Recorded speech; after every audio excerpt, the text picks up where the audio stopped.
Oke, nah di sini kita punya soal mengenai kenaikan titik didih ya. Nah, ini masuk ke bab sifat koligatif larutan kimia kelas 12 SMA. Jika diketahui derajat ionisasi asam sulfat dalam larutan sama dengan 1 dan Kb air. Ini Kb itu tetapan titik didih ya. Nah, K itu tetapan, B ini adalah boiling. Oke, B ini adalah boiling. Boiling itu kan artinya didih ya. Jadi tetapan titik didih air sama juga dengan 0,52 derajat Celcius. Kenaikan titik didih larutan 24,5 gram asam sulfat molekul relatifnya 98 gram per mol dalam 250 gram air sebesar. Nah, oke, yang perlu kita garis bawahi di sini adalah kenaikan titik didih ya. Artinya yang ditanya di sini adalah delta TB ya. Nah, delta TB ini rumusnya molalitas kali tetapan titik didih ya. Nah, kali Kb. Karena asam sulfat ini termasuk elektrolit kuat, jangan lupa dikali I. I ini adalah faktor Van Hoff ya. Kalau semisal senyawanya gitu di sini tuh bukan larutan elektrolit, ya udah tidak perlu dikali I. Karena asam sulfat ini termasuk ini ya larutan elektrolit, ya udah kita kali dengan faktor Van Hoff atau I. Nah, ciri-ciri larutan elektrolit di sini ialah derajat ionisasinya sama dengan 1. Gitu, paham ya?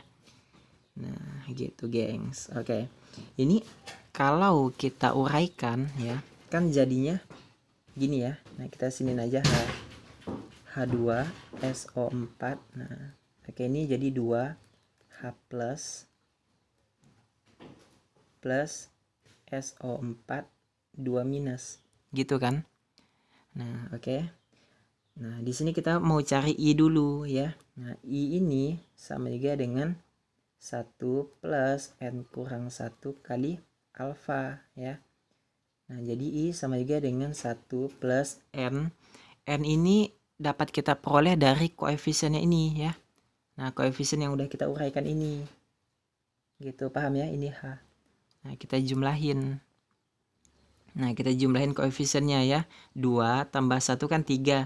Jadi N-nya sama juga dengan 3 ya. Nah, 3 dikurang 1 kan 2. Jadi 2 dikali alfanya di sini. Alfa di sini sama juga dengan derajat ionisasi ya. Nah, sama juga dengan 1. Oke, sama juga dengan 2 tambah 1 kan 3. Gitu. Jadi faktor Van Hoff-nya sama juga dengan 3. KB-nya di sini ya udah ada. Ya, ini 0,52. Molalitas. Nah, oke. Molalitas itu kan sama juga dengan massa terlarut. Nah, di sini yang menjadi terlarut itu kan asam sulfat ya. Air di kebanyakan soal itu pasti menjadi pelarut ya. Biasanya sih sering banget jadi pelarut dia ya. Nah, oke, jadi kita lihat nih massa asam sulfat di sini 24,5. Ya, nah molalitas oke 24,5 kan massa terlarut ya. Massa terlarut dari ini asam sulfat ya dibagi molekul relatif. Molekul relatifnya 98 selalu dikali 1000 dibagi volume.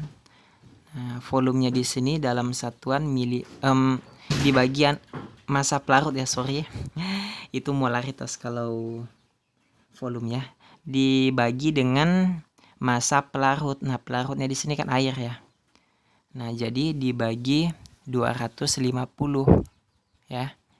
Nah, bukan dibagi volume tapi dibagi pelarut ya, sorry. Nah, dikali KB, KB-nya di sini 0,52 ya. Habis itu dikali I, berarti dikali 3 gitu ya. Nah, oke, ini 250 berarti 4 ya. Nah, oke, berarti 12.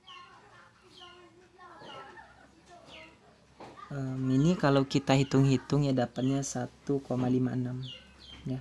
1,56 derajat Celcius gitu ya. Oke, sampai sini paham ya. Ini molal ya, ini boleh kita coret ya. Intinya delta TB satuannya derajat Celcius gitu. Oke, 1,56 jawaban yang E ya. Oke gengs, semoga aja kalian paham ya. Mohon maaf tadi ya, ini dibagi massa pelarut bukan volume. Kalau volume itu molar ya, bukan molal. Sampai jumpa di video selanjutnya, semoga aja kalian paham. Bye.